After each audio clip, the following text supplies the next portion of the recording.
শয়তান। তেণু অভিযোগ দিন রাতি ସବୁବେଳେ অভিযোগ କରୁଛି, ସେମାନଙ୍କର ବିରୁଦ୍ଧରେ ଠିଆ ହେଉଛି।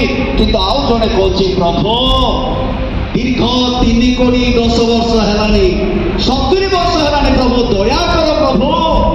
କିନ୍ତୁ ଏ ଛାଡୁନାହିଁ।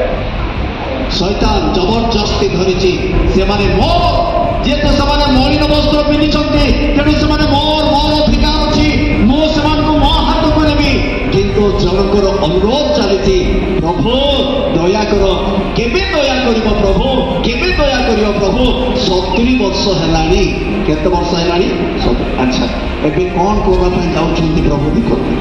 4 ପଦ ଏଥିରେ ଦୂତ ଆପଣା ସମ୍ମୁଖରେ ଠିଆ ହୋଇଥିବା ଲୋକମାନଙ୍କୁ ଏହି କଥା କହିଲେ, ହଁ, ଏହାଙ୍କ ଠାରୁ ମଳିନ ବସ୍ତ୍ର କ'ଣ କରିଦିଅ, କାଢ଼ି ଦିଅ।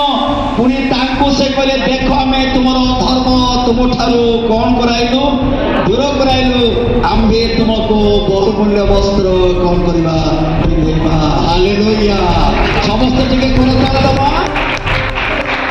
କମ୍ପ୍ଲେନ୍ କରୁଛନ୍ତି, ଜଣେ ଅଭିଯୋଗ କରୁଛନ୍ତି ମୋର ବୋଲିକିରି, ଆଉ ଜଣେ ନିବେଦନ କରୁଛନ୍ତି, ପ୍ରଭୁ 70 ବର୍ଷ ହେଲା, ପ୍ରଭୁ କେବେ ଦୟା କରିବ ପ୍ରଭୁ?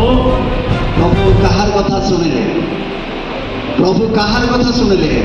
ସେ ଦୂତର କଥା ଶୁଣିଲେ। ପ୍ରିୟ ବନ୍ଧୁଗଣ, ଦୂତର କଥା ଶୁଣି କହିଲେ, ଏମାନଠାରୁ ମଳିନ ବସ୍ତ୍ର କ'ଣ କରିଦିଅ, ବାହାର କରିଦିଅ। ଏମାନଙ୍କୁ ବହୁମୂଲ୍ୟ ବସ୍ତ୍ର ତୁମେ କ'ଣ କର, ପିନ୍ଧାଅ। ଯେହେତୁ ଏମାନଙ୍କର ଅଧର୍ମ ଆମେ କ'ଣ କରିଦେଲୁ। ସତରେ ଆଜି ଆମେ ମନେ ରଖ ପ୍ରିୟ ବନ୍ଧୁଗଣ, ଆମଠାରେ କି ବସ୍ତ୍ର ଅଛି? ମଳିନ ବସ୍ତ୍ର ଯଦି ଅଛି, ଶୈତାନ ହକ୍ କରି ନେଇଯିବ।